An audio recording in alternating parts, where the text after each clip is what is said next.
Passt?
You give me the go?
Yes.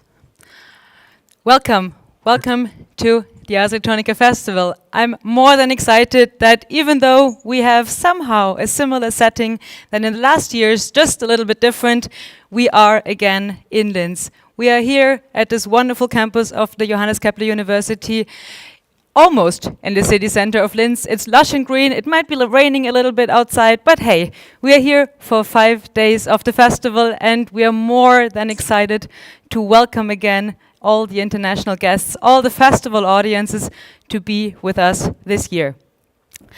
Some people see good climate policy as bad economic policy. Others see economic policy as bad social policy. Others again see good social policy as bad climate policy. So how can we possibly reach consensus on the strategies when we just justify points and views constantly? We're trying at odds to be somehow agreeing with each other in one or the other way. So what priorities can we set at a time when no one simply knows which crisis is the most serious, the most important? What should we address first? And well, I mean, what we're trying to do with this year's festival is we should stop spinning in circles, and we should move forward at once. Ars Electronica 2022 invites you to take part in a thought experiment. Assuming that we've already mastered the crisis, the big challenges of our time, and we had somehow found not just one way, but a million different ways of moving forward, of finding new ways of characterizing our society by an economic, ecological, and sustainable social change. What would our lives look like then?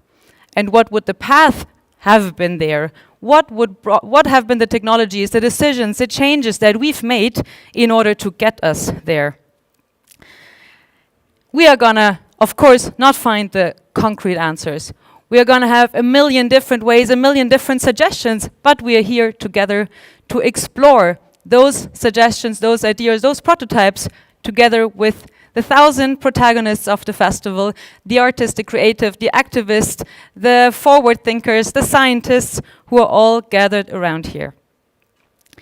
The festival is taking place, well, it took already place in the last 2 days. We have 3 more days to go. And I'm more than excited to welcome you now to the channel, to a journey into the state of the art, the state of the artists around the world, especially looking at artists at risk that live under horrible conditions, under horrible situations, politically but also socially in many of the countries. So the reason why we're gathering here is that the war in the Ukraine is having devastating consequences. People are losing their lives, their relatives, their friends, and cities, villages are destroyed. The impact the war has on the environment, on the nature of the Ukraine is horrible, it's devastating. Generations are being robbed of their future and their cultural identity, and an entire society is being threatened or even extinguished.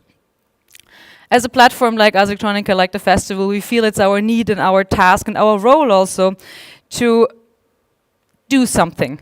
And in our team, immediately after the war has started, we've been trying to find a way of channeling those feelings, this anger, that frustration into a project that hopefully, potentially, can at least make a difference for some people.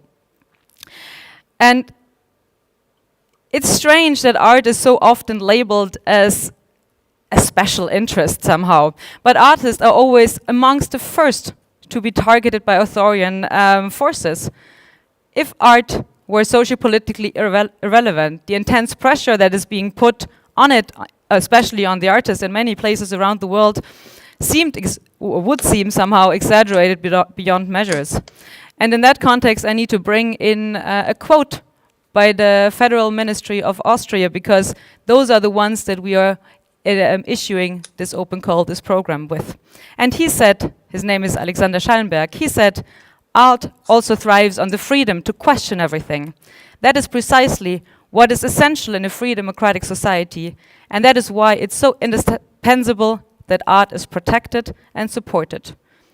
Constricted, it suffocates, and only a faint flicker of the blazing fires remain. Whoever attacks art attacks freedom. And this is exactly what the feedback that we've been receiving from the many artists that we reached out to. So, of course, the open call, the initiative is dedicated at the Ukraine. It was initiated because of the horrible war in the Ukraine. But we made that decision to not only address artists from the Ukraine, but to open this up to all the countries, all the artists who are living under politically oppressed systems.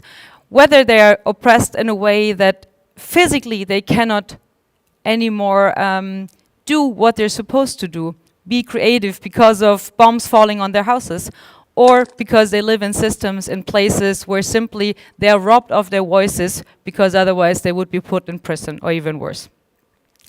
We received an overwhelming number of submissions, more than 350, which, because the open call was actually only open for less than a month, is incredible. The submissions came from more than 40 countries, and again, this was proof that there is a need, that those artists want to be visible, they want to raise their voices. And on the other side, it was actually quite difficult to get to them, because quite honestly, Aselectronica does not have the network in the countries where most of these artists live in. So what we did, we gathered an advisory board from more than 26 different people coming from Afghanistan, Libya, Iran, Ukraine, of course, and many more. So they helped us to get into those communities, to broaden the message and to reach those artists and creatives. We did, of course, again, not do this by ourselves, and so we invited top-class jurors that had the role and the task to look at all those submissions and to then select the 11 winning projects. And those jurors were chosen quite carefully. One of them is Björn Geldov, the artistic director of Pinchuk Art Center in the Ukraine, in Kiev, actually. And he's been dedicating quite some time, several decades, to be part of to foster the cultural scene in the Ukraine. He's actually going to be with us today, only online, however. Boris Magrini, he's the curator of House of Electronic Arts in Basel, of HEC in Basel. And we had Marita Muokonen, the co-founder and co-director of the Finland-based Artists at Risk, who have been supporting artists living in oppressed system for, again, several decades. And they formed that distinguished international jury that took on that quite difficult task to award projects that come out of such different contexts. But I think this is also one of the topics that we want to talk about today.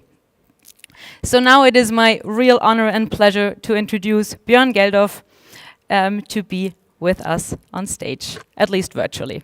Hello, Björn. It's so nice to see you. Nice to see you, although very distant. Yeah, well, you're somehow, from my perspective, also quite weirdly presented, but I couldn't be happier to see you here today now. Thanks for making the time. You're welcome. Actually, I'd started already with the jury meeting, so it would be wonderful if you could tell our guests a bit more about how you perceived that whole project, how you perceived also the sessions we had online together with the other jurors, because quite some contradictory questions rose. Yeah, I think the first question is, this was a project that was conceived to support specifically Ukrainian artists, and at the same time, you as the organizers made the decision that this is not singularly an issue for Ukraine, but in a broader sense, a need to address and to support artists who are at risk. So the first question we had to ask is, what does it mean to be an artist at risk? And I think that was kind of the first definition that we had to make for ourselves, having this discussion. I think the second component that we had is, how do we deal with geography? As on one hand, of course, it was clear it was intended to support Ukrainian artists, so Ukrainian artists would be an automatic part of this conversation. But in this applications, we saw also applications from the aggressor country, and we needed to address that as well. Some would argue they are also at risk. Others will argue that you cannot bring Ukrainians into a position where they have to show together with Russians at this time. And for us, it was very important as a jury to first of all be respectful towards Ukrainians, because they are the ones who are getting killed, even though that there are Russian artists who are oppressed, who might be imprisoned, who might be pressured, but there's a huge difference between being under pressure and being shot. And I think we needed to respect the sensitivity around this. We need to respect the possibility for Ukrainians to themselves create the narrative about what this war is and what it means to be Ukrainian, what it means today to fight this war, to defend not only their own country, but the entire European continent and the values that the European continent is proclaiming to have. So from that perspective, I think it was very important to look critically at contributions that came from the aggressor side and what they might mean and how they might impact this prize. This was a very important question. But on the other hand, we also didn't want this only to be about Ukraine, because Ukraine is, of course, the most active example and the most urgent example when it comes to what is going on now for Europe. But we have very similar situations in Syria, for example, where Russians are using exactly the same tactics of massive artillery bombardments on cities, which basically destroy anything and everything that is standing in their way before they take the territory. So the model of aggression, the model of destruction that Russia is using is not only used like this in Ukraine. And for us, it was important to respect that. And in that sense, also to show that artists at risk are not only Ukrainian artists. There is a broader group of artists who are at risk, and try to include them in the conversation, to show that there is a front of artists who needs to be protected, but artists also have a possibility to come together to protect themselves against this type of aggressions, such as what is happening in Russia today, or with Russia today. Yes, yes, absolutely. I don't know what to say, but yes, I couldn't agree more. During the jury meeting... I'm sorry, I can't hear you. Sorry. I think you need to turn on the microphone. So during the jury meeting... Is it working again? Yes, Christina, now I it's cannot working hear you. again. I think now you do. Yes, now I hear you again. Mhm. During the jury meeting, there was quite an interesting conversation we had, because you told us that at that time you just came back to the Ukraine in order to prepare an exhibition in the Pinchuk Art Center, When Faith Moves Mountain. And for me, it was incredibly interesting to hear about the motivation of you and your team. I mean, you took a lot of efforts in order to prepare an exhibition in a situation in a country at war. So could you tell us a little bit more about that motivation, and also about the difficulties behind that, of course, and why you think it's so incredibly important to be open to stage art in such at such times? Yeah, you know, a war can be won with weapons, but can be lost by the way that culture might be defeated. We don't only win a war with weapons, we have to win it also through cultural and progressive ways of thinking. And Putin started by saying that Ukraine is no culture, has no culture, is not a country. And of course, the opposite is true. Ukraine is a very strong, has a very deep, strong cultural tradition, which is independent from Russia. Yes. And it's very it's self-conscious about this. But at the same time, when a country is under siege, when a country is attacked, it's not evident for people to start investing and thinking about culture. And in a conversation with Nikita Kadan that I had in the very start of the war, he made this incredible, beautiful comparison where he said, you know, not having culture, especially in Ukraine, that is a country that has used culture as a critical weapon within its own society to improve itself and to ask questions about itself. It's like holding your breath. And right now we're holding our breath and we're looking on the clock, which means to say, if we don't have the opportunity to continue our cultural activity, we are suffocating ourselves in a different way. And Ukrainian artists have been incredibly active during the war. Of course, in the first months, one goes through shock. But after that, I think a lot of artists started to create not only directly about the war, but informed by what is going on. And cultural life, or life itself, not yet cultural life, life itself, also came back to Kiev after Kiev was liberated fully, or the areas around Kiev were liberated fully, and Kiev was no longer under continuous siege. So at that moment, there's also a need to breathe. There's also a need to be able to look at the world differently, not from this robust shell that you build around yourself if you have to survive, but to open that shell up and to be amazed, or to create the possibility to think. And that's from where we thought it was important to open up the art center. And then the question was, with what do we open up our institution? And here, what we understood is there's two things that are important. One thing is to let Ukrainians speak once again.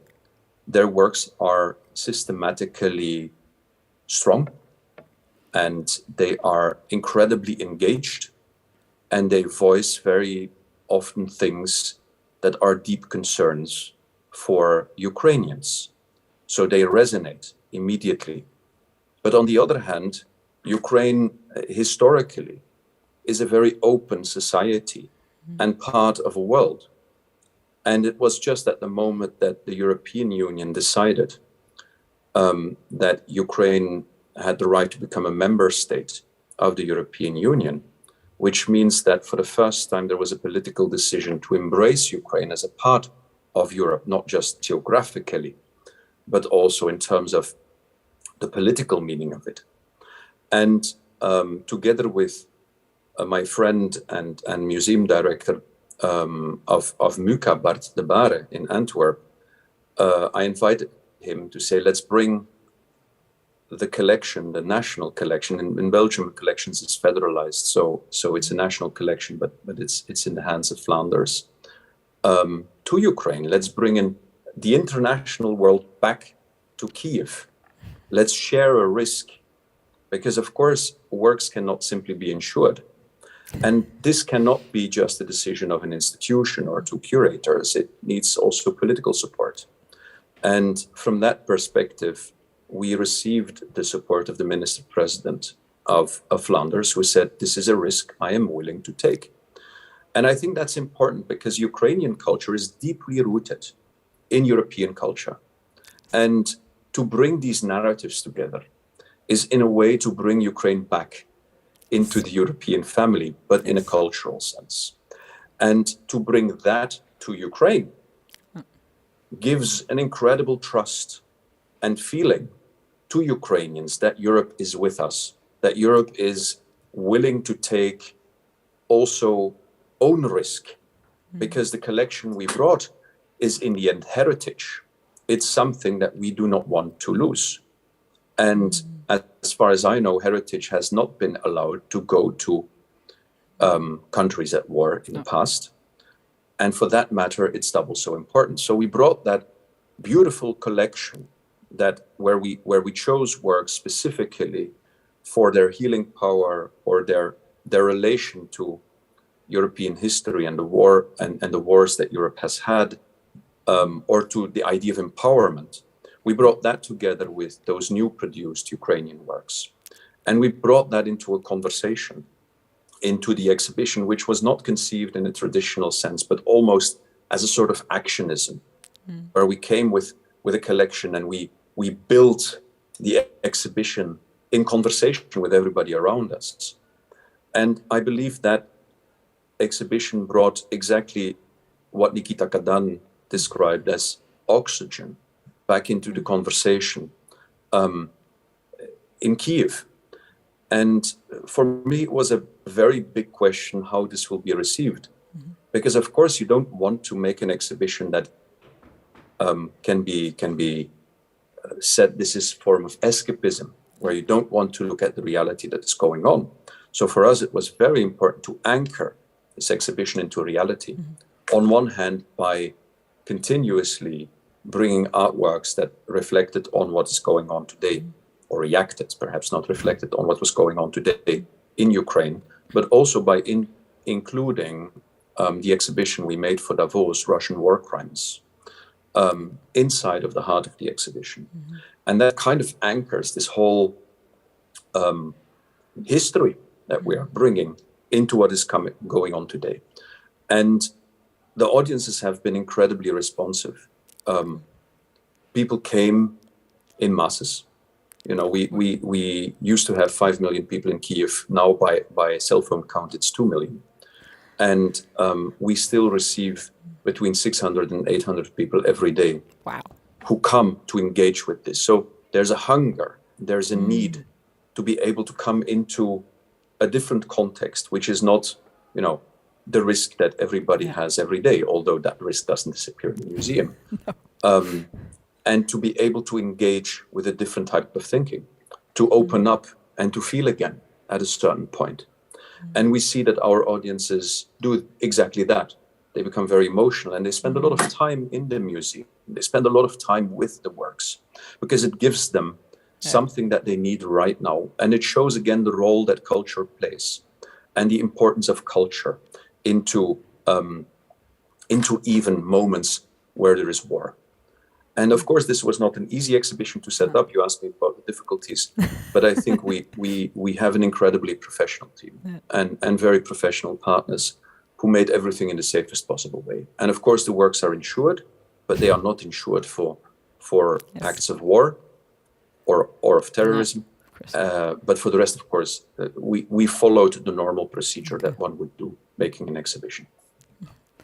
I think this is incredibly courageous. I mean, but on the other side, feels so necessary and very normal, at least from the point of view that I'm even allowed to have in that position. Because, of course, I mean, I couldn't be further away from it, being merely part of the discussions, making only my own, having only my own thoughts on that one, having never experienced such a situation ever before. But I think this is the right moment to also introduce our guests, because you mentioned before that some of the winners from the Ukraine are actually part of the exhibition you just told us about. And we will soon be welcoming Daria Pugachova and Ivan Svitlychniy here on stage. And I'm sorry I did not pronounce those names right, but we'll show a very short video teaser of one of the winning works, Donate by Ivan. And then, Björn, you can introduce them properly, I would say. Thank you.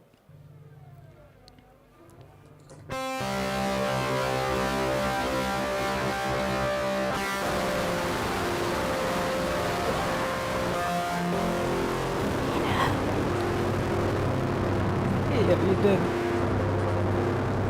Yes, yes, you did.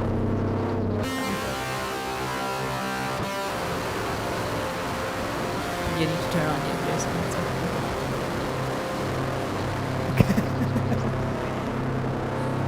Don't worry, we're just having a conversation with each other, and you're gonna see Björn on the screen downstairs. So make sure to not always look downstairs, but actually look outside in the audience. No, just speak openly. Did you sleep well?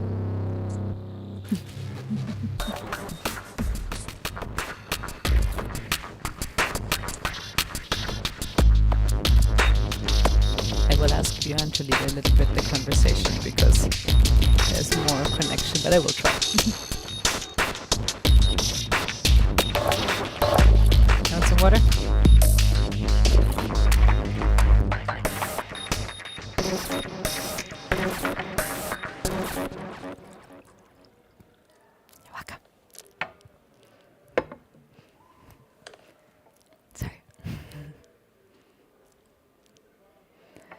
So we're back again. You had a sneak peek into an incredibly interesting project by dear Ivan, which I think couldn't fit any better to this year's festival topic as some sort of coincidence, but at the same time as, well, the topics that we're dealing with, whether there's war or not, right, and that have been actually pushing the war even beyond. But Björn, sorry, I jumped in. I will hand over the mic to you to introduce Ivan and Daria properly. Thank you very much, Ivan, Daria. Nice to see you. Although I see only your colors, but still, it's very nice to have you here. And so I think what we have with Ivan, an artist who is already I know for many years. Who was part of the Pinchuk Arts Enterprise for many times, who has been year after year reinventing himself, reinventing his work, working on the edge of technology, especially music and sound and sculpture. And with Daria, we have one of the founders, because we lack the second founder of SVITER Art Group. SVITER Art Group that started artistic practices also in the experimental field. The second artist is Max Robotov, and unfortunately, he is not with us, as he is one of those artists who decided to defend his country and is now part of the army. But Daria is here to represent SVITER Art Group, so both very welcome. And let me perhaps start with you, Daria, as it would be nice, first of all, to know how you're doing, and Secondly, perhaps to tell us shortly, how did SVITER Art Group start, and where did the idea originate? Thank you very much, Björn, and hello, hello all. Yes, Боже, что я, I don't know what yes. I meet at Max when I work in Theater Arabesque in Kharkiv. It's something like a laboratory of contemporary theater. I worked as actress, and Max worked light and sound engineer and director. But I have music based education. Max have engineer education. But Perfect couple. but Max all life dream about musician scene, and we create a music band. We dream about music experiment. Maybe we include in this experience some theater elements. We have very original story about we have travel in galactic, and yes, we in another planet, and when we stop in Earth, we need to eat, and we need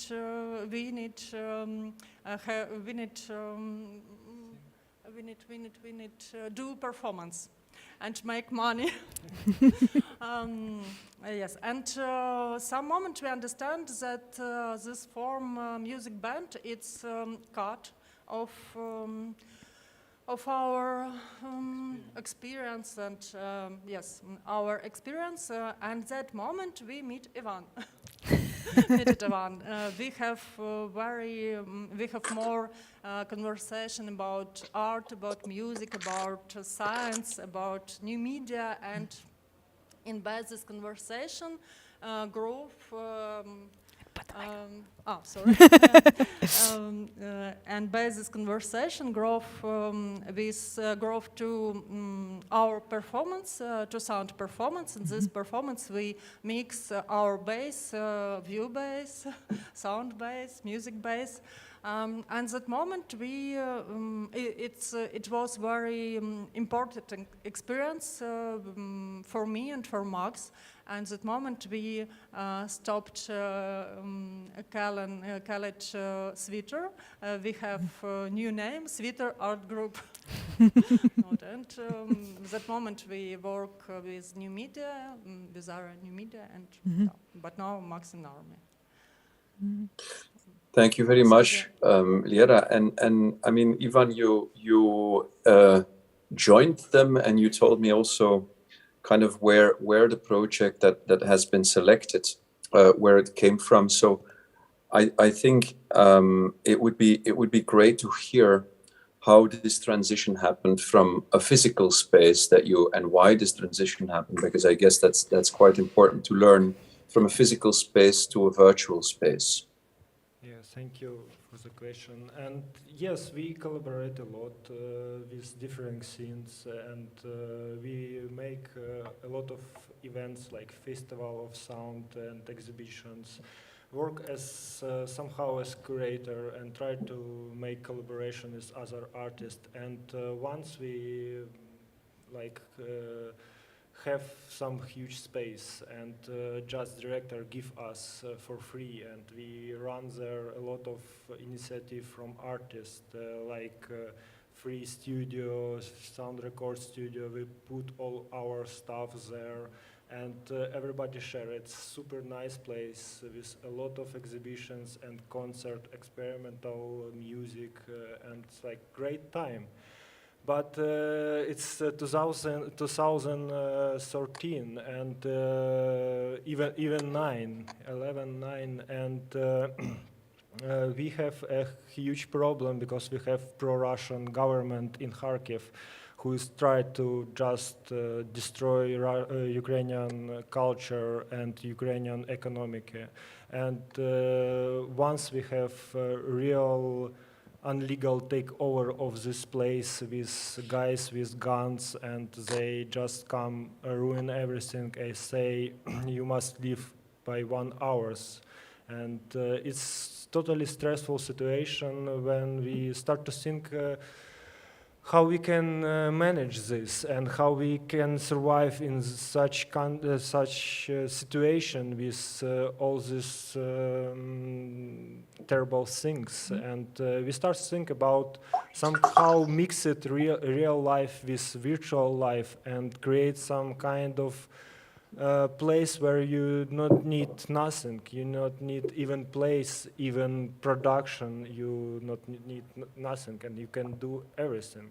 And we start to think about drawer, it's box of the table, where artists usually put our huge idea and just for some time probably Best time. yeah, for best time, and it's probably and we create this space Shukhlada where you can immediately jump from exhibition space to performance space or yeah, it's internet space, web platform, and you can do every experiment. Yeah.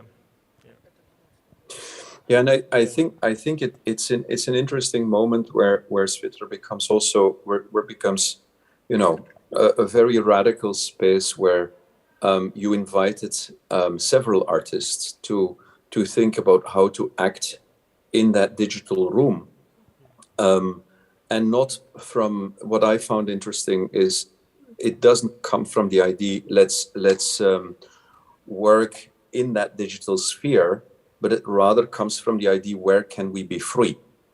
And that fits incredibly strong, or that resonates incredibly strong, obviously, with Artists at Risk, because you have here, 2013 Kharkiv already being, for those who don't know, it was the first capital of Ukraine a long time ago. It's an industrial city. It's also a university city. It's one of my favorite places in Ukraine.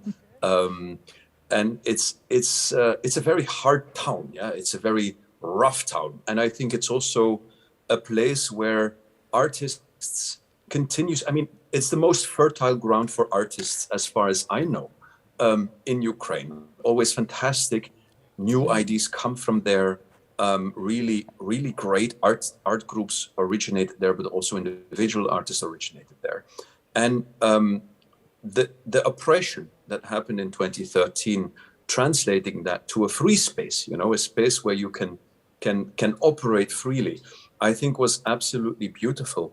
But can you tell us, you've done several projects, perhaps you can tell one or two projects and how it was to work with artists who are not used to work inside of a digital sphere, for example, Lesha Homenko, one of the artists you worked with. How do you deal with them and how do you operate with them, inviting them inside of that free digital room?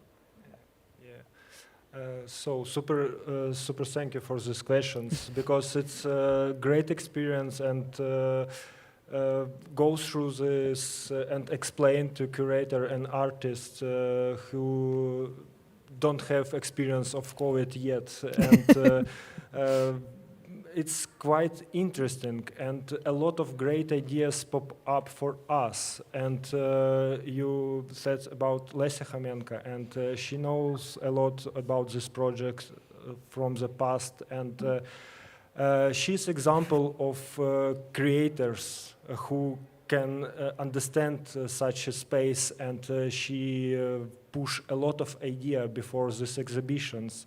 And yeah, it's like super interesting experience to mix this real life with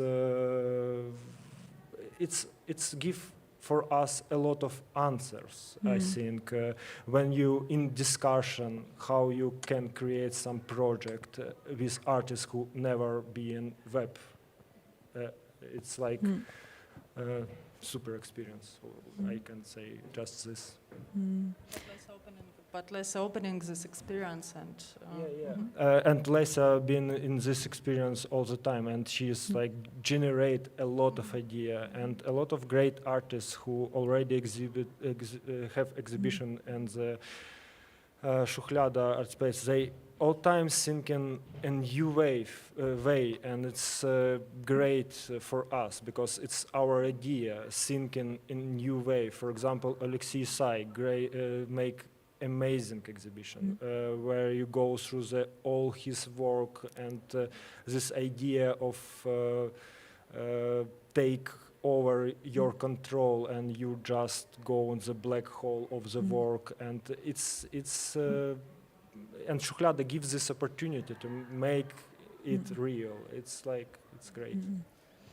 Yeah, I think it's a very exciting space, and I'm happy that Ukraine doesn't have a lot of independent art spaces, but this is one of them, and it's in Kharkiv still till today, even though Kharkiv is very difficult to access.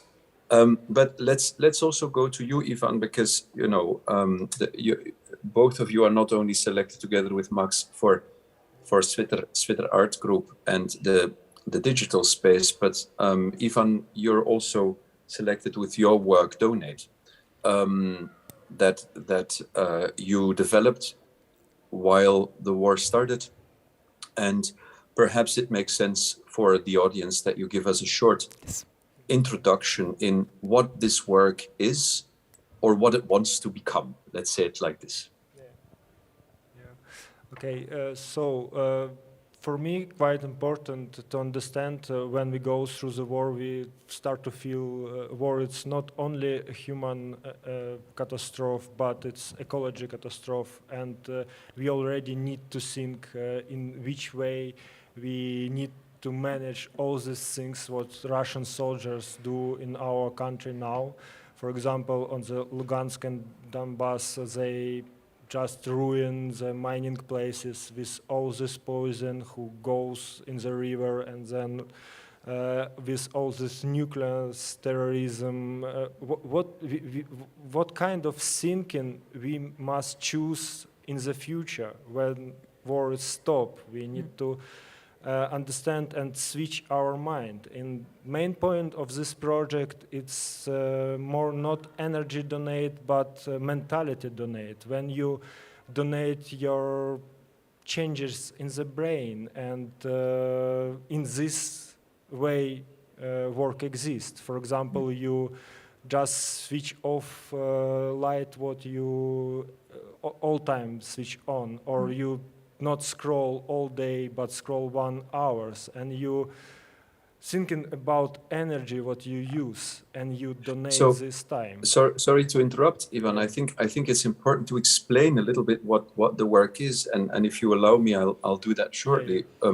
What Ivan thought about was to create a physical object, a sort of stage that is only animated through light and sound, but animated because of those people who are giving or donating energy. So anytime that someone informs through an online system that they're willing to donate non-used energy, or energy that they normally would use but they're not going to use now, it feeds back into the artwork that then becomes alive. So as long as people donate and give, the artwork can exist. Is that right, Ivan? Yeah, thank you. It's super right. Yeah, and what I found interesting about that is that also it's you spoke about the ecological aspect and about the attitude change that you wish to accomplish with that. But on the other hand, I think also the question of collectivity, especially now, is an essential thought or an essential component of your work.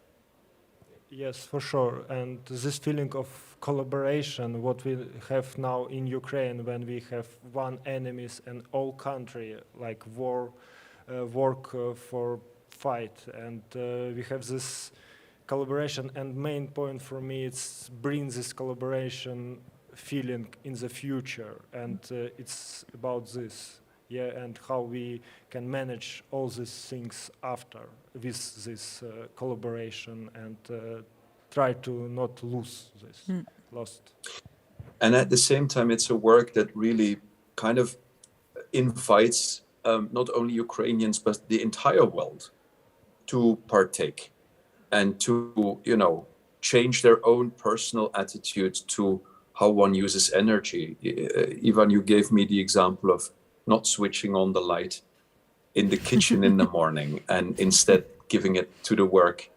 And in that case, changing your own attitudes towards how you use energy, and at the same time feeding it back into the work so the work can exist. Yeah, especially as energy became the theme, especially within Europe, when we talk about the war and when we talk about how we can, well, support or not support, depending on the perspective of the ones that make the decisions, and especially the ones that then either implement them or don't. And there is a website, I believe, that introduces this project. So for those who have still energy, I would go to this website, Yes. and I would look into it with more care. Okay, thank you so much. Thank you. This has been a very interesting conversation, and I'm so happy that you are still here with us in Linz. So for all the audiences that are here, take the chance, meet Ivan and Lera, and talk to them, hear more about their situation, hear more about the community also that they represent. And we're gonna now have a sneak peek, a look into another one. Wait, where is this? A sneak peek into another one of the winning projects. It's called Yellow Line, and we'll meet in a couple of minutes again. Hey, thank you so much. We're gonna meet later onwards.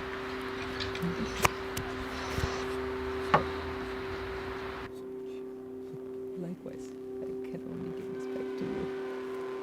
Just like that.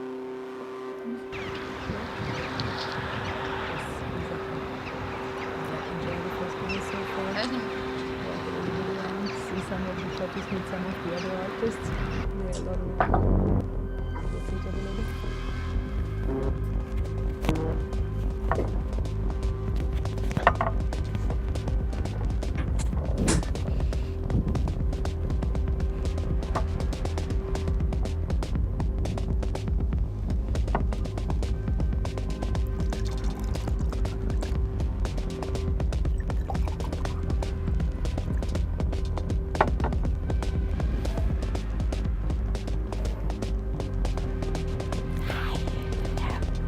How you doing?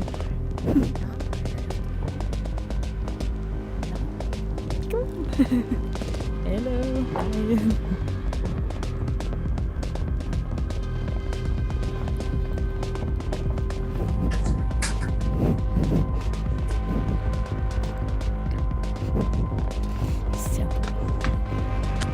Yes.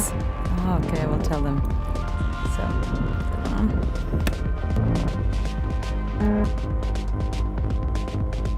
There's one. You can. We have enough. Here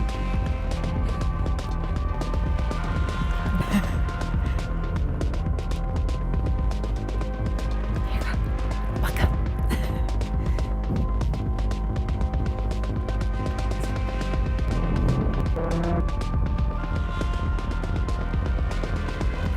So just for your information, Björn is gonna appear here, but the camera is over there. So you don't look at him so much, but much more look into the audience. Because then on the screen you're looking right into faces, but Björn is gonna appear down here. Yes, but you need to look down in the audience. Yeah, you're gonna manage. Hey, and by the way, I'm Crystal, we haven't met. No worries, all. Oksana, Crystal, nice meeting you.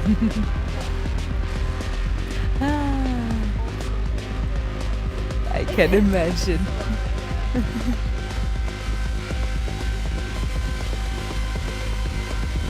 So, but how do I pronounce your name correctly? Jule? Okay. I'm gonna go with Jule. Please, you say your second name, okay? Otherwise it's gonna be embarrassing for you and for me.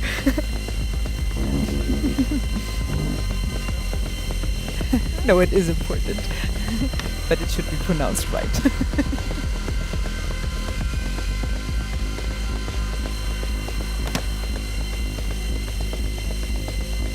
Flight mode.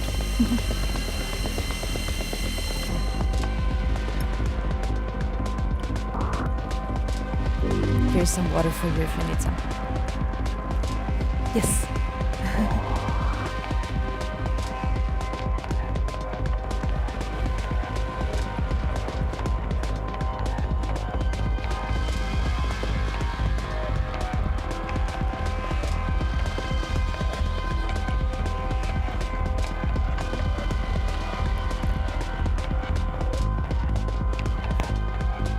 Do you know if Oleksandr is online? No. No, not at all.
So we're back again, and well, you see the protagonist changed, female power, I would say.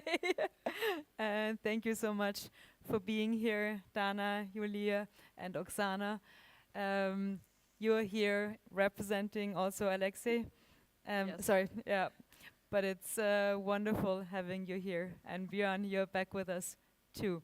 Hello. Hi. We just Yes, saw I'm a film. completely Sorry. surprised by seeing other people than was on my notebook. We improvise now a little bit. That's the situation. But I think we should start But with very Denede. nice to see. No, me too.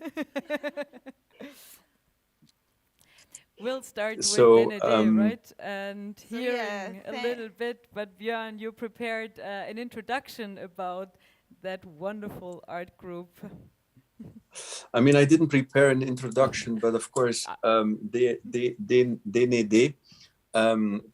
has created works, or an investigation, I should say, Yeah. on Soviet heritage pieces that have been under siege right now in Ukraine, since from before the war, but unfortunately now in a completely different way. And I think this is an incredible, valuable investigation, and I would like to hear much more about it. So perhaps you can kind of start with a small introduction about what this yellow line, I mean, represents, because this is just part of a bigger investigation, what I understood, and how you engage with these territories that are now not accessible any longer. Yeah, thank you for a question. This project, Yellow Line, started in 2018. We investigated and highlight by that's why this Yellow Line calls this project, because it's like illuminate some invisible maybe things of Ukrainian Soviet heritage, which is maybe in the shadow even for people who live there and saw it every day. And we're trying to make it visible for all Ukrainians and locals, and especially locals. This project was on Luhansk and Donetsk region, and had places in about 20 towns and cities there. But we choose three projects from it. It's about this video about Severodonetsk, which we lost unfortunately, and it's almost totally ruined. We even can't measure now what we lost because we don't know. It's Russian troops there. The second is Rubizhne. It's a city that's situated near Severodonetsk and made a conglomeration of 3 cities and Lysychansk too. And Rubizhne we also lost. There was incredible mosaics and we don't know what happened for sure with them now. And the last, the picture of 2 mosaics that was situated in Hotel Ukraine that was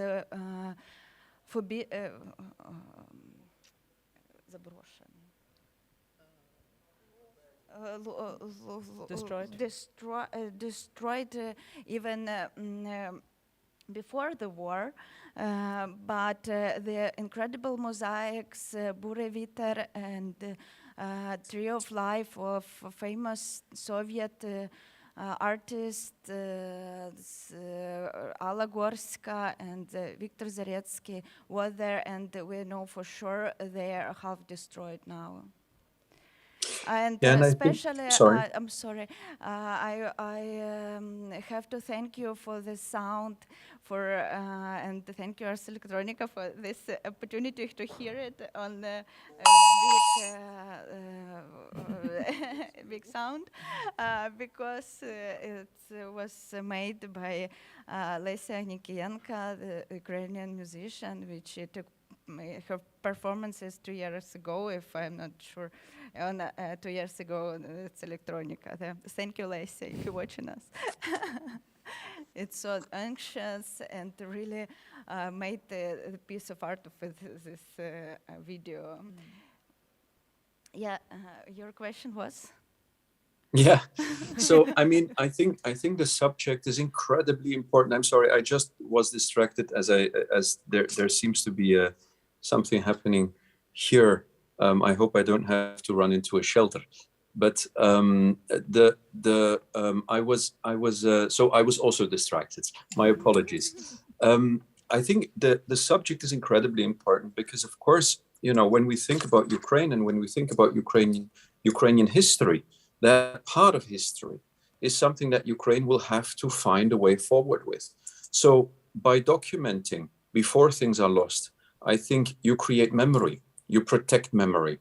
And my question is, you focused so far in the East. Is that a project that will continue? Will it grow? Will you also engage with things that are happening in central Ukraine or kind of objects, cultural objects that are in central Ukraine or in Western Ukraine? Will this project grow? I think, yes, the project of DND in general is about Soviet heritage of Ukraine for all Ukraine. But this yellow line exactly is stopped now, and we more focusing now on region museums and museums that how they represent this heritage, how they represent history. We have a few exhibitions during the years with modern with Ukrainian artists, not only Ukrainian even, and which is a collaboration with the region museum for all of Ukraine and special Luhansk Donetsk region. Yeah, and I think we will more focusing on museums now. And I think it's worth emphasizing this because, of course, Ukraine has a lot of regional museums. And if you look into the collections, which are very often not kept in the best of conditions, because these museums are underfunded, they don't have the infrastructure that they need, but the collections are sometimes absolutely amazing. and it's important to protect them. It's important to voice them. And I think you made such a project, yeah, in Lysychansk Museum, if I'm not mistaken. Yes, Can you it perhaps was tell us something about that? our first project with DND and our huge project, museum under construction. It consists about 20 artists. It was, if I'm not sure, 2017. Lysychansk had a huge museum, but it also ruined now. But I know that some really special objects are saved. They was evacuated, and the project that our artists brought on these museums are safe too. We made this exhibition in dialogue with a working exhibition of Lysychansk. It really the Lysychansk, Rubizhne, and Severodonetsk, it's industrial centers of Lugansk Oblast and Ukraine, for sure. So it was really interesting work with this industrial object that was in it, yeah, and this history of Donbass. Thank you very much. And with us is sitting also Oksana Chepelyk, whom I know for a very long time. And Oksana, nice to see your shadow. But I'm happy to see you from very far away. And Oksana is a filmmaker, or started out, I would say, as a filmmaker, made absolutely I think essential artist films for the Ukrainian art history, or at least contemporary art history, but also moved beyond that and started working quite early on in the virtual world, and is selected here for a project called Collider. And Oksana, I think I first wanted to kind of ask you, before we go to the new project, why and what was for you the moment where you said, I will no longer work only in the traditional medium, which you clearly understand deeply, which is film, and how and why did you chose to go work in a virtual medium? Thank you. Hi, Björn.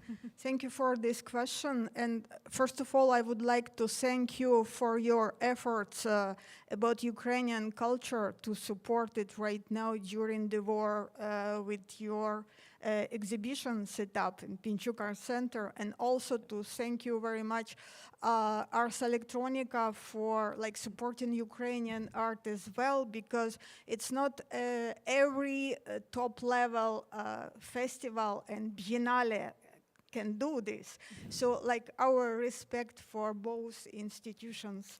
We are honored that you're here. And in respect of your question, for me it was really interesting every time to work with something new. So it's not only traditional media as a film or video. Even from the very beginning, from 90, I was also interested in new media in the early stage, with much less possibility and opportunity. Also using different software which are not anymore available right now.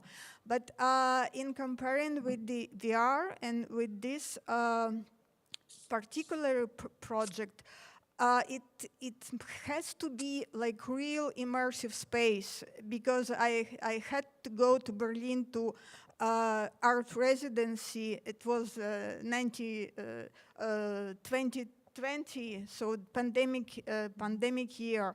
And with the Collider project, I try to build the immersive environment dealing with the public space where happened important event which shape our life now and influence our future.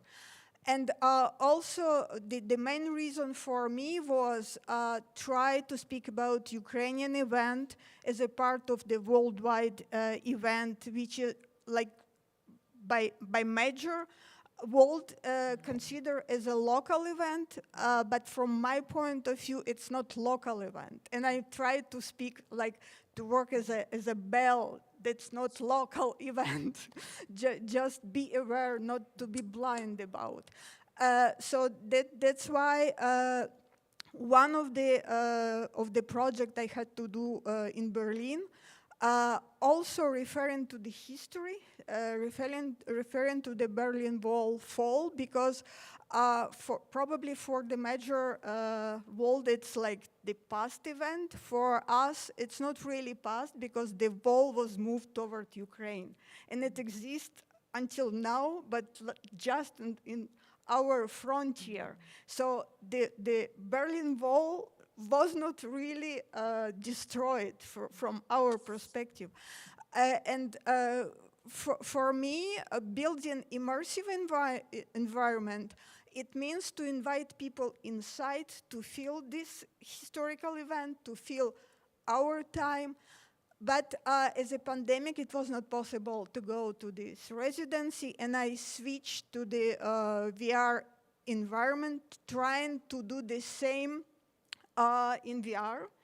And also the Collider project started in 2011, so I'm like working on this project during 10 years and focusing on different country, different public spaces where happened different event influences our history.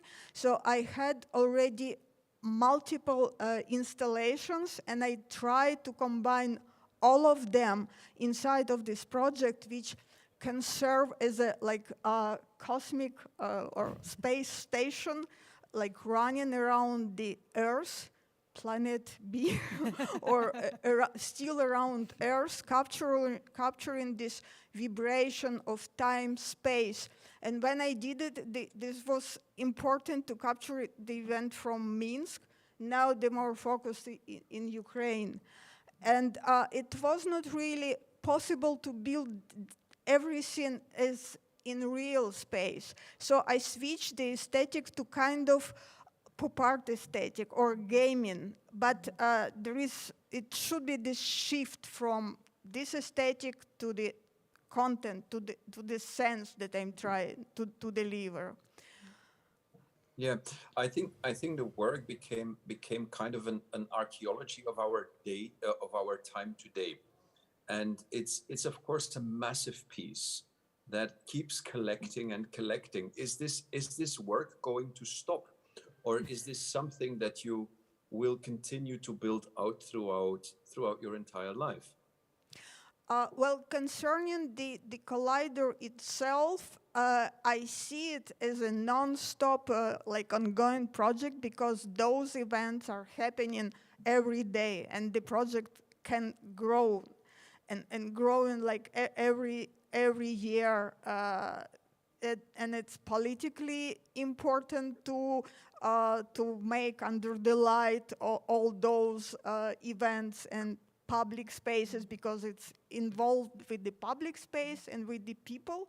So there are like multiple layers of quantum physics, collider when colliding the particle, and the energy outcome, and colliding people in the real public space, and also all like political energy outcome, and the future, whether the new life is possible. So all those questions which Ars Electronica is questioning, they're inside of my Collider project as well. And so may I ask, Oksana, when you step into this, and I didn't have the pleasure to see the VR yet, so when you step into this world that you've created, how do you encounter how do you encounter these different historical aspects, the different spaces that are all in there? Is it sitting into an architecture, or is it a field where you choose? How does one walk and experience through Collider?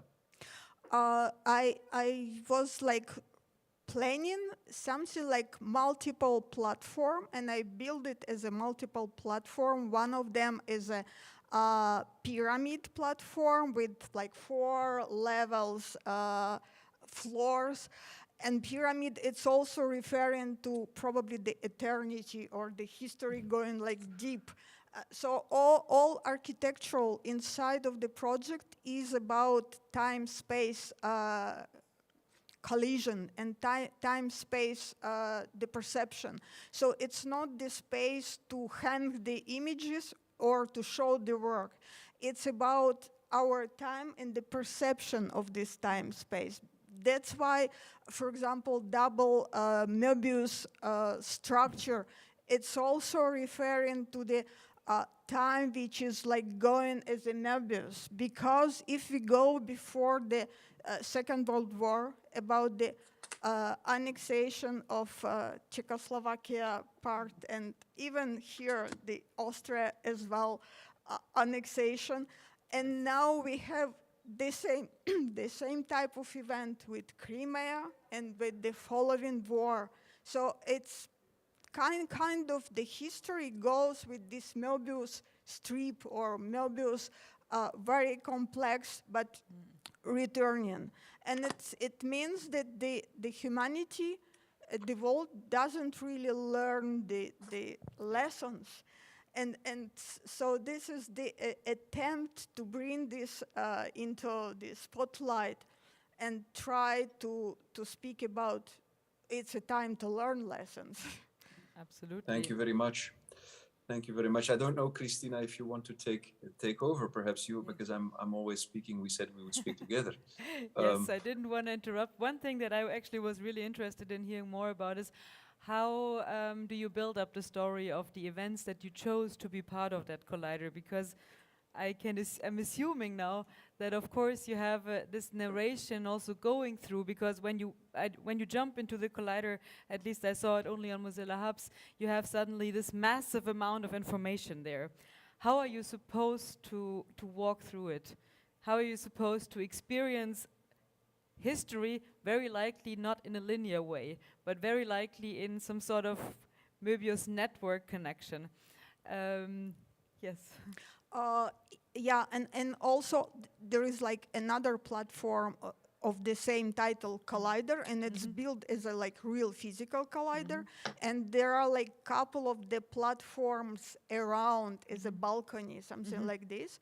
And also there is like sub-thema. It's a city and borders. So starting from this story with the Berlin, which was divided, I also try to speak about the Ukrainian border. So on those platforms, there are like Mariupol and Slavyansk. So those people, those cities who are like suffering the most on the war, and Mariupol is like totally destroyed. And here we see we can see the Berlin with kind of euphoria about the Berlin Wall fall. But for us, it's more that we still behind the wall. We've been behind the wall, and we are like fighting alone. We have the support of the world, but we are like behind the wall, and it's really leading to genocide right now in our country. And also there is another platform which is dealing with the Pripyat. It's also behind the border because it's surrounded with the Chernobyl zone. The dead city of the event 1986, the Chernobyl catastrophe, which also influenced Ukrainian life and worldwide life as well. And this project is mostly dealing with the birth.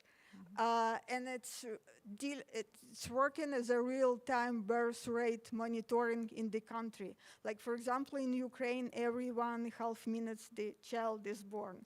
And this also very large project because I did it in different countries as well.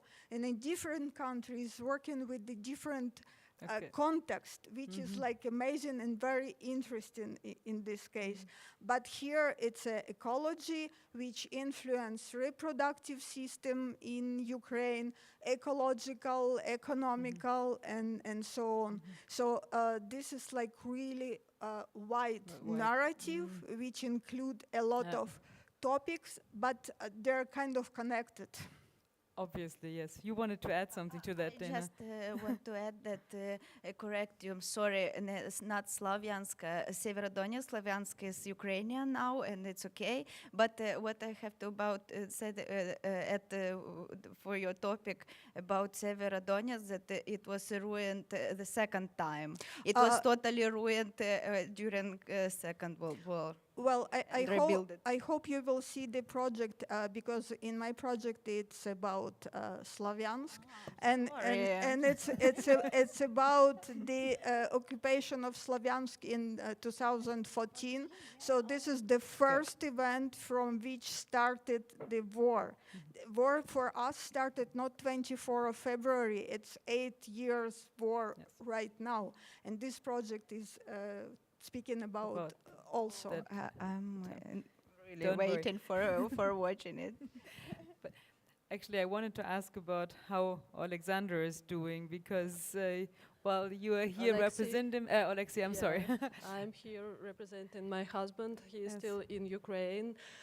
He is not very well because now it's very hard to leave Ukraine, especially for men, and we are separate. I didn't see my husband for 6 months. I'm here with my son.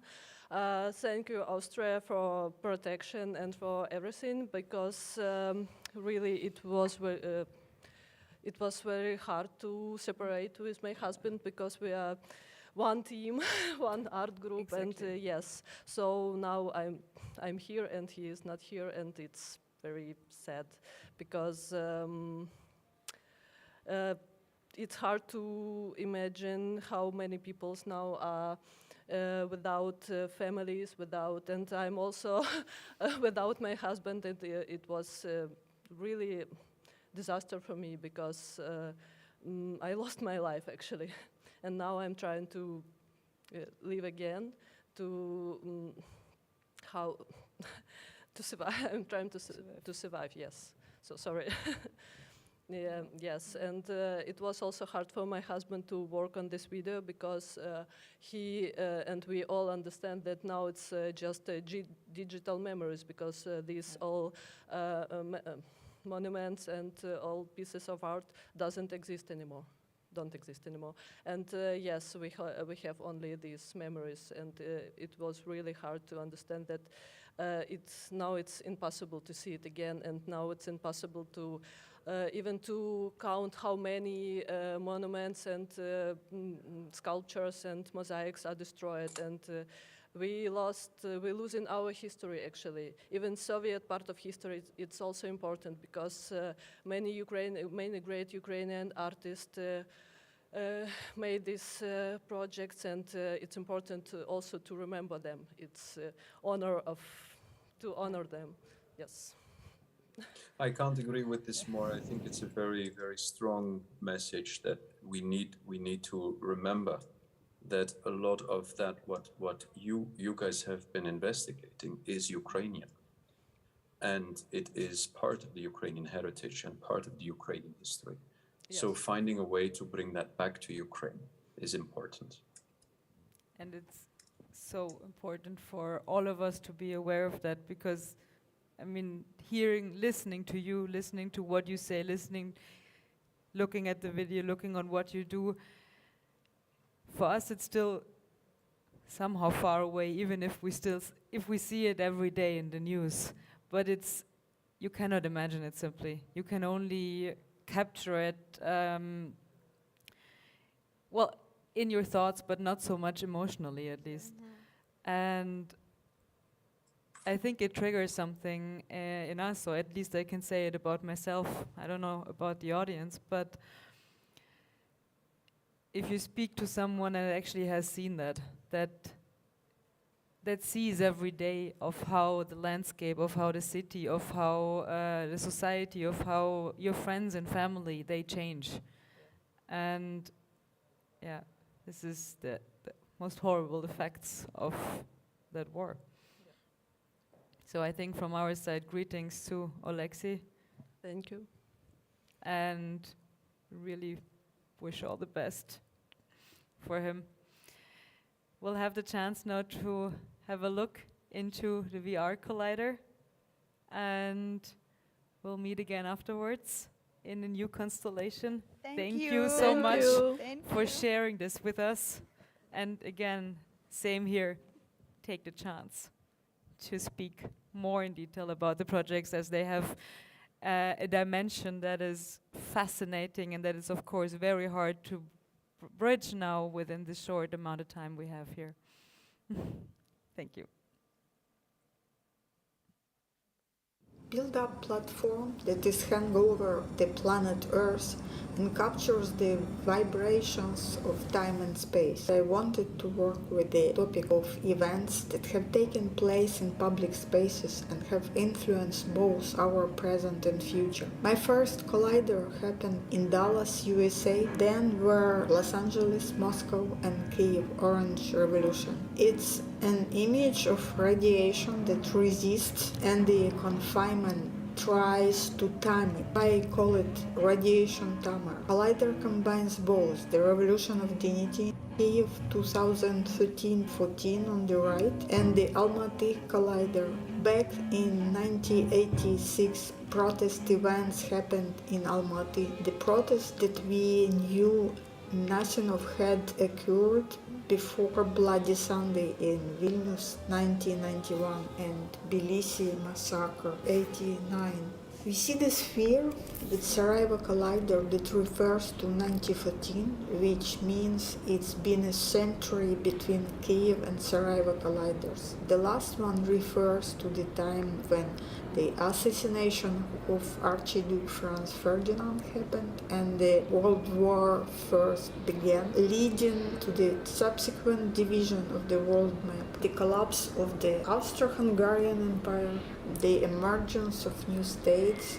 In the collider space, one can see Mariupol and Slavyansk on the right hand. On each of the platforms there is a map. Sarajevo collider combines two events, the second one being the Bosnian War 1992, namely it is the shelling of the National Library in Sarajevo that was first fired upon. There was no military need to shell it, but the cultural memory of Bosnia and Herzegovina was preserved there, and those manuscripts that were stored inside were the first to burn. And on the left there are cities of Berlin, Germany and Lutsk, Ukraine, that represent the east and the west of the collider platform. Berlin platform, where the Berlin Wall collapses, also represents the euphoria of freedom at that moment. However, with all those structures, I also asked questions in such a way that could show that Ukraine found itself behind the wall of the European Union, found itself isolated,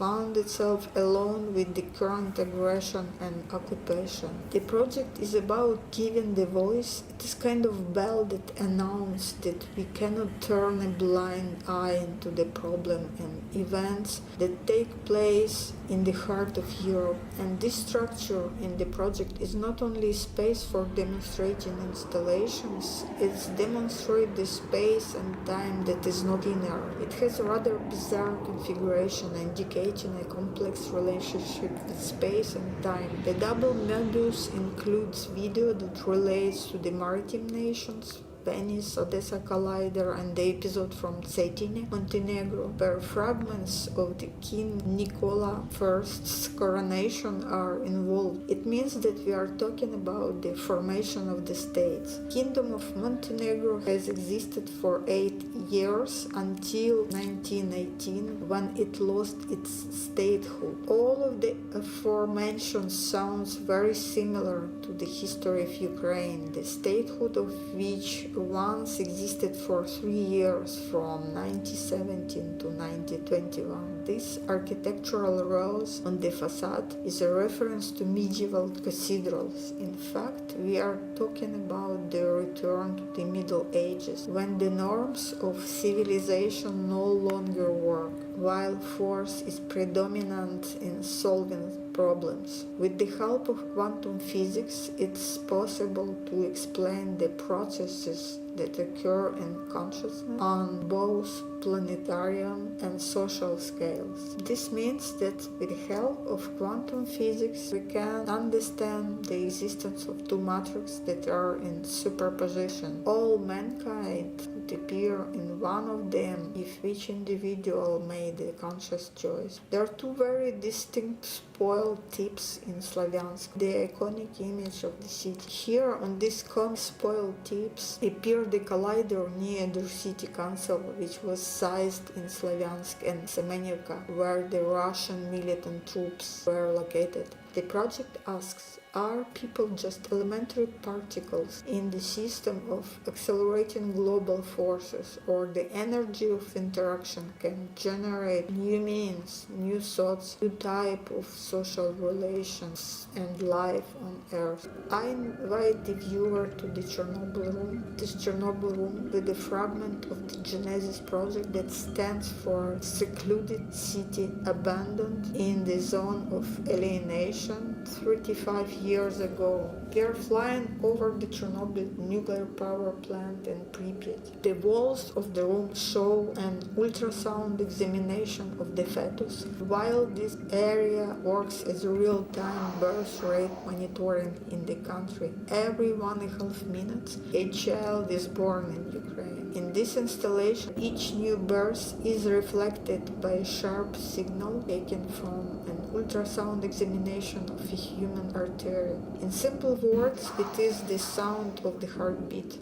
This was the signal of the birth of a child just now. Here, every technological element, including ultrasound, has to do with the human body, just as all Chernobyl history has to do with the human body, soul, history, and memory. That is why it is important in the context of Pripyat as an abandoned city to talk about the future, about birth rate in Ukraine, and to involve this room with Pripyat in the VR Collider project, because it is also relates to the city and border. It relates to our past and our future as well.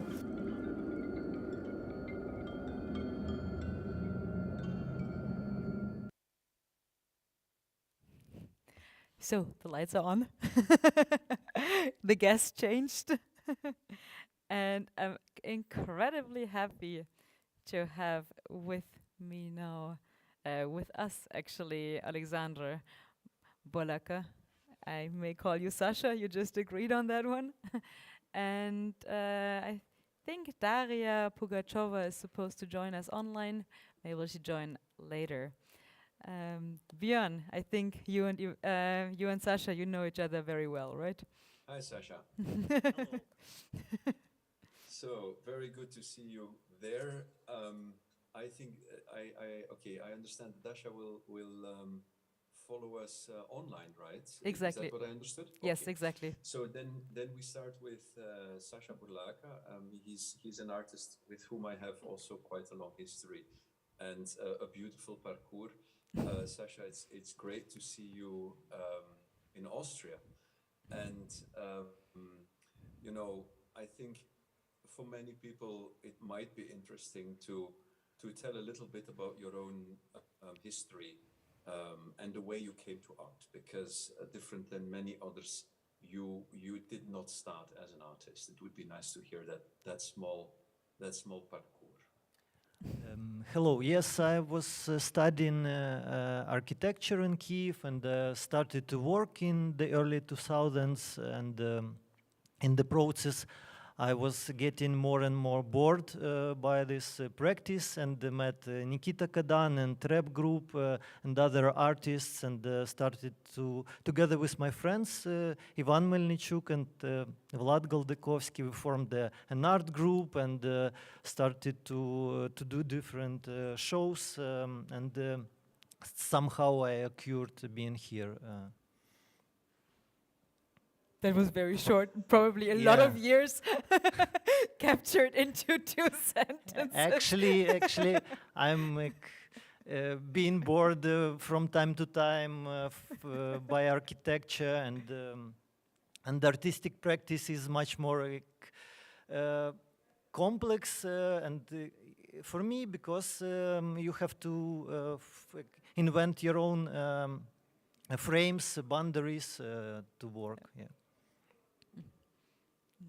And I understand. Sasha, I think what we also spoke about several times is kind of your interest in landscape, your interest in discovering landscape. You've engaged in the past years with Ukraine by traveling through it, by photographing it, by discovering its landscapes. So what does Ukrainian landscape mean to you? And I don't mean that just as a natural landscape, but I mean it both in the cultural sense and in the natural sense. During last 7, I guess, years, I was working on several photographic books.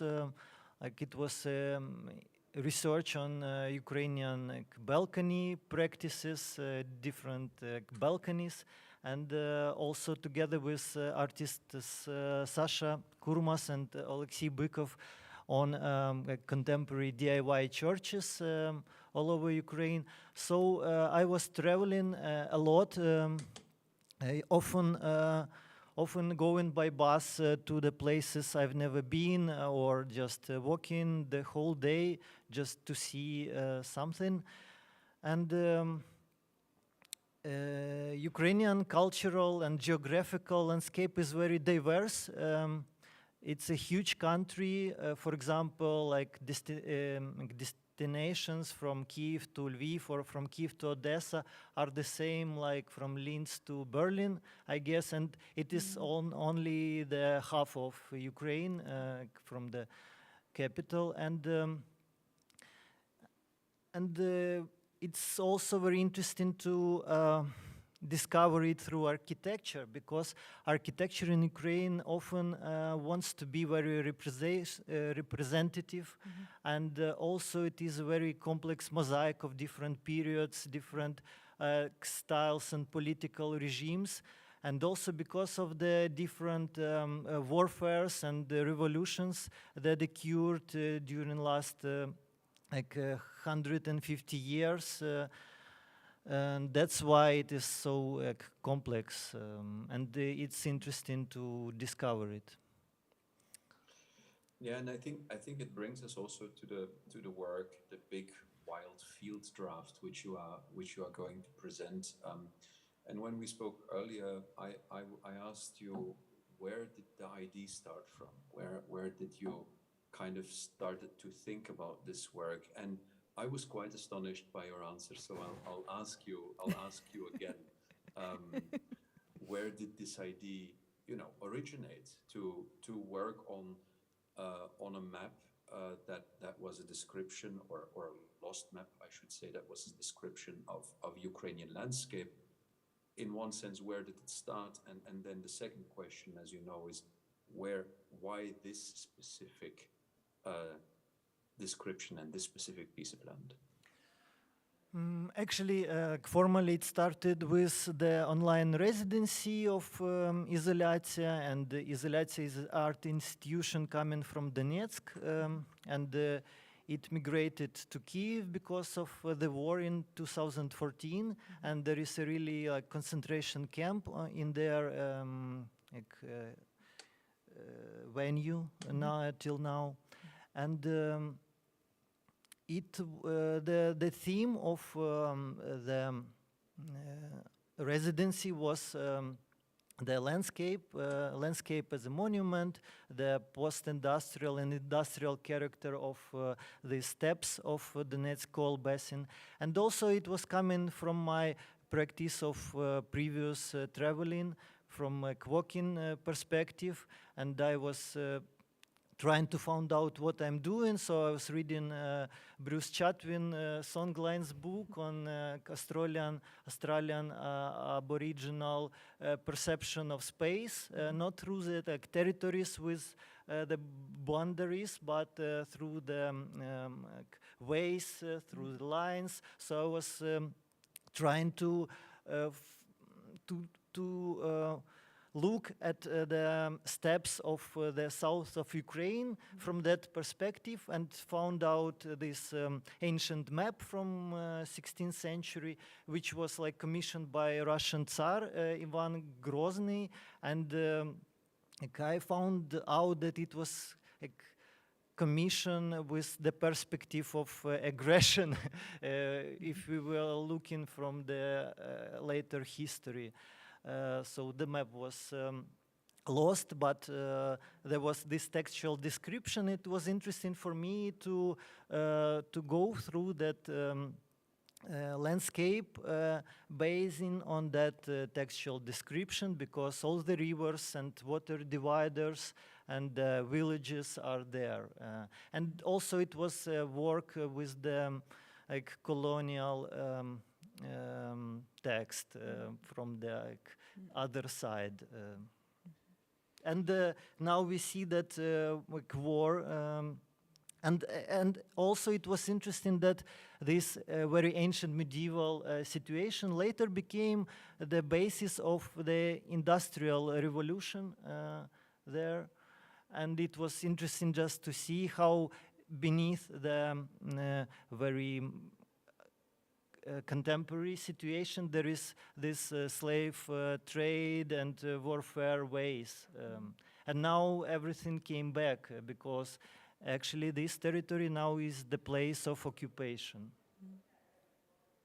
So ours is it? And at the same time, again, the ways of war. Yeah, it's again the paths of war that come back in a very similar sense.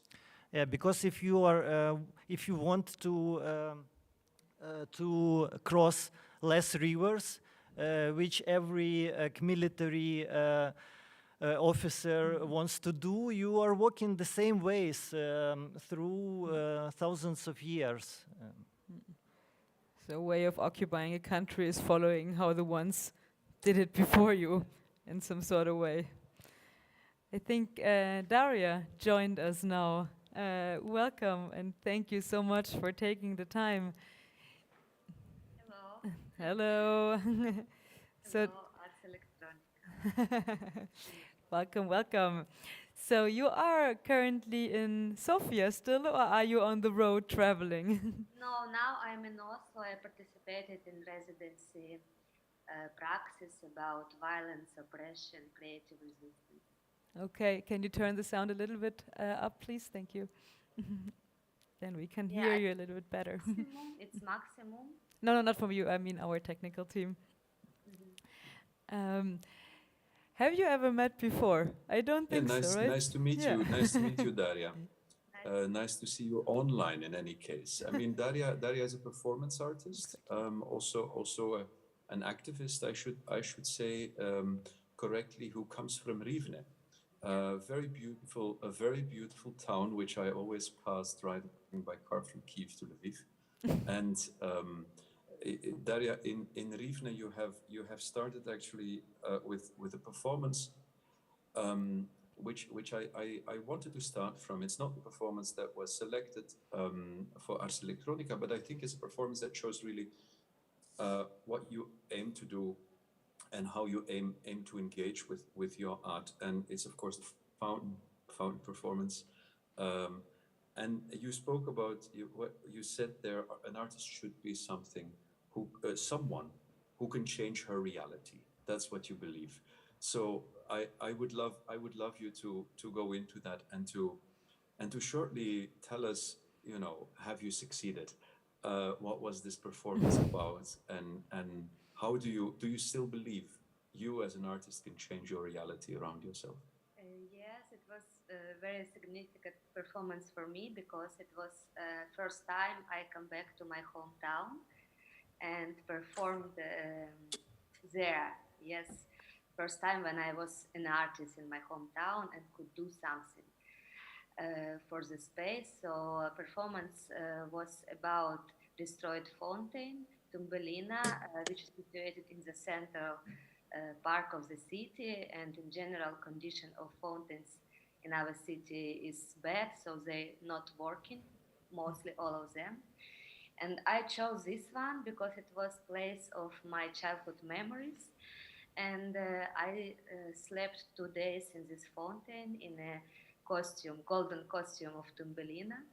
And I invited people to go to the fountain and fill it with life again.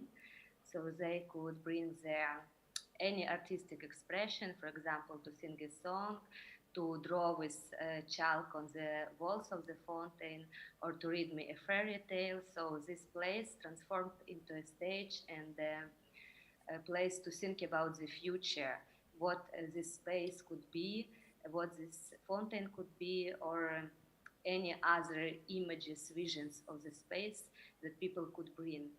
And after 2 days, this space was completely transformed. So there were a lot of drawings on the walls, and people really interacted. They sing songs, they read this book of Tumbelina. They even sleep near me for some time. So, and people of all different ages interacted. So it was some magic happening because these people never meet if they won't be united around this topic.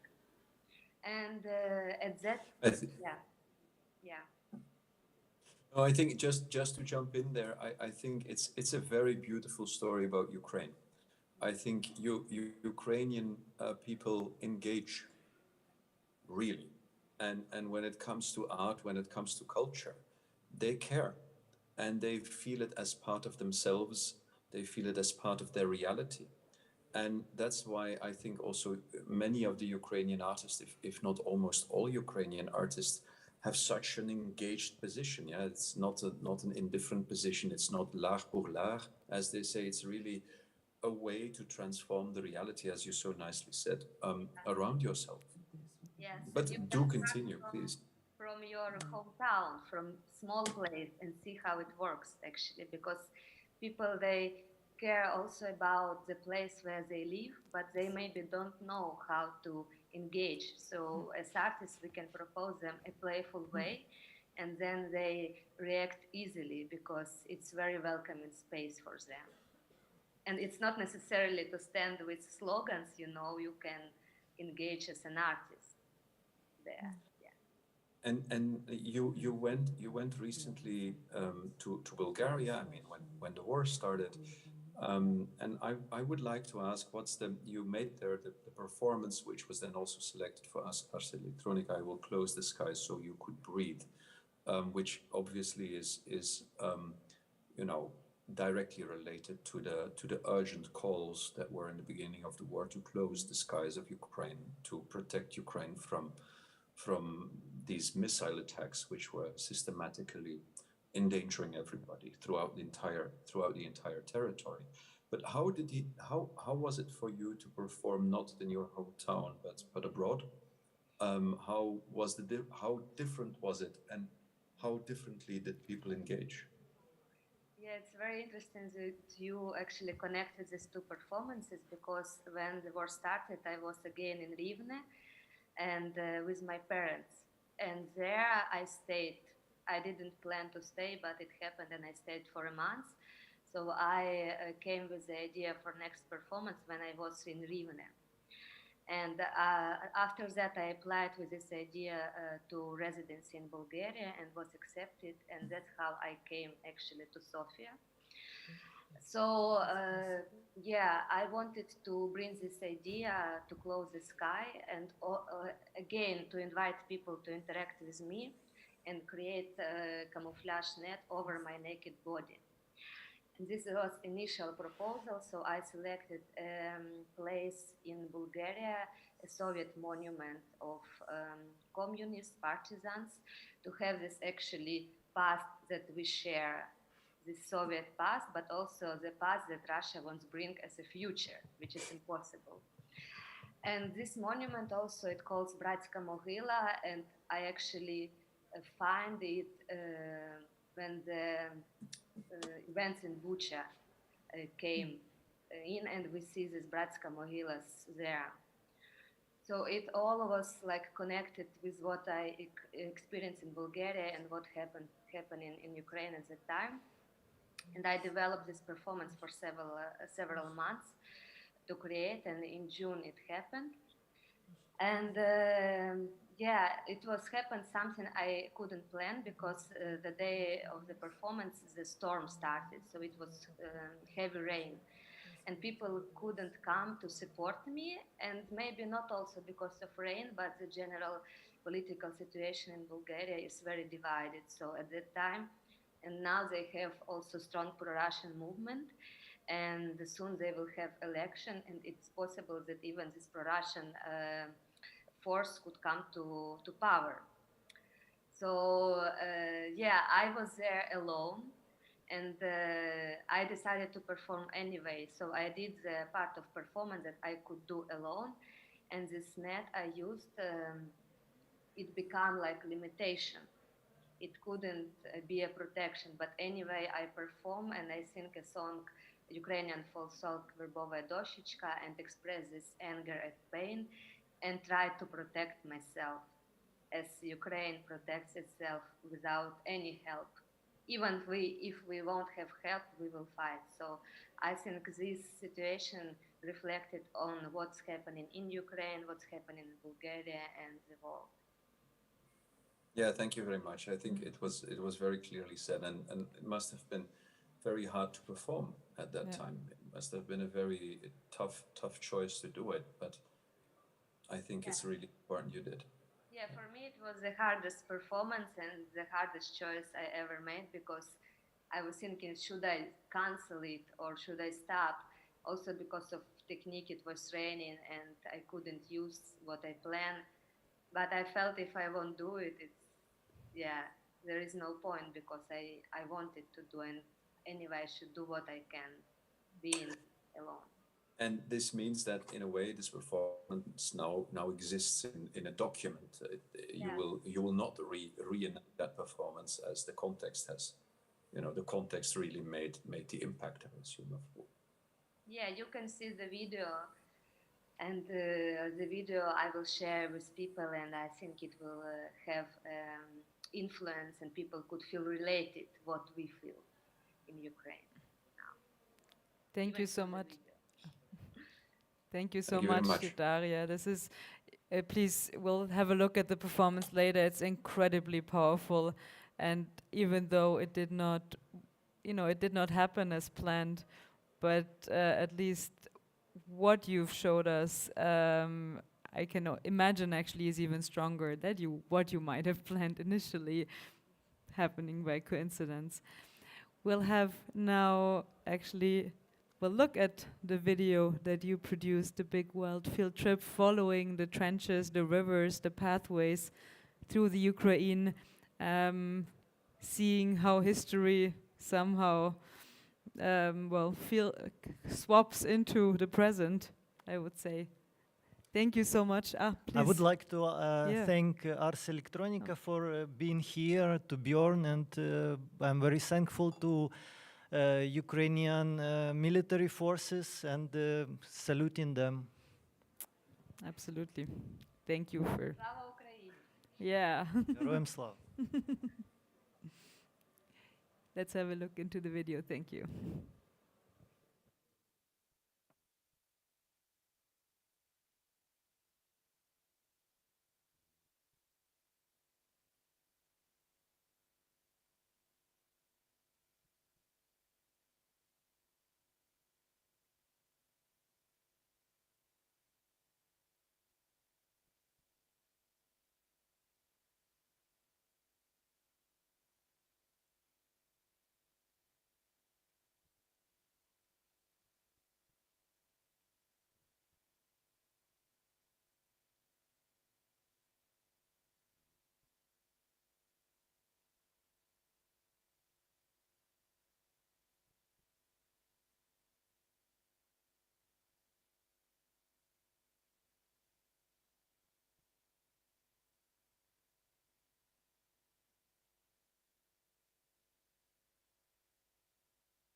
I'm a little bit lost in words, to be honest.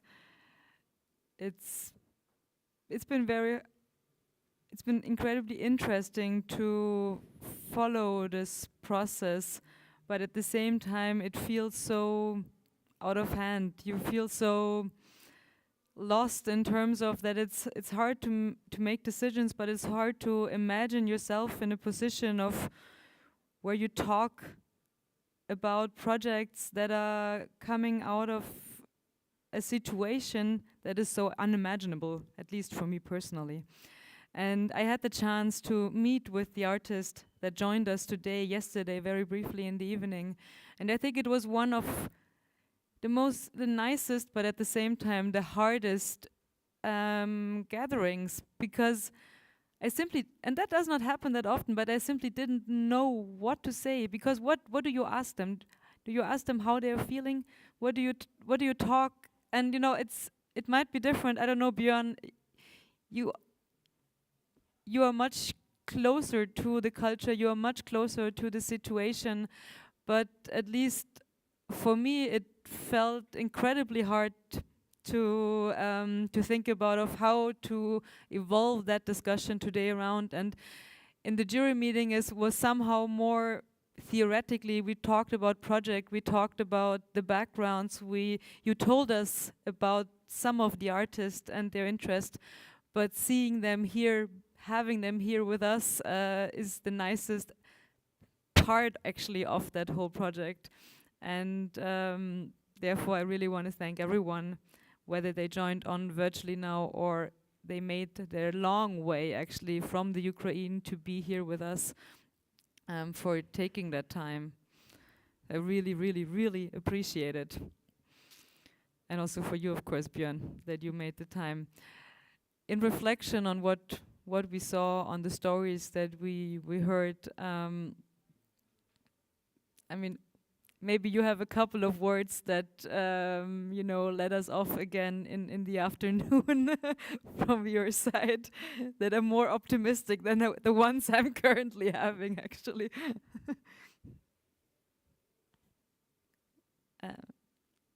We need to turn off the sound, please. We cannot hear Björn.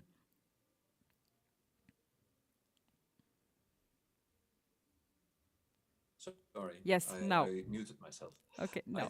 I think it's really great that there is such an attention to Ukraine. It is necessary.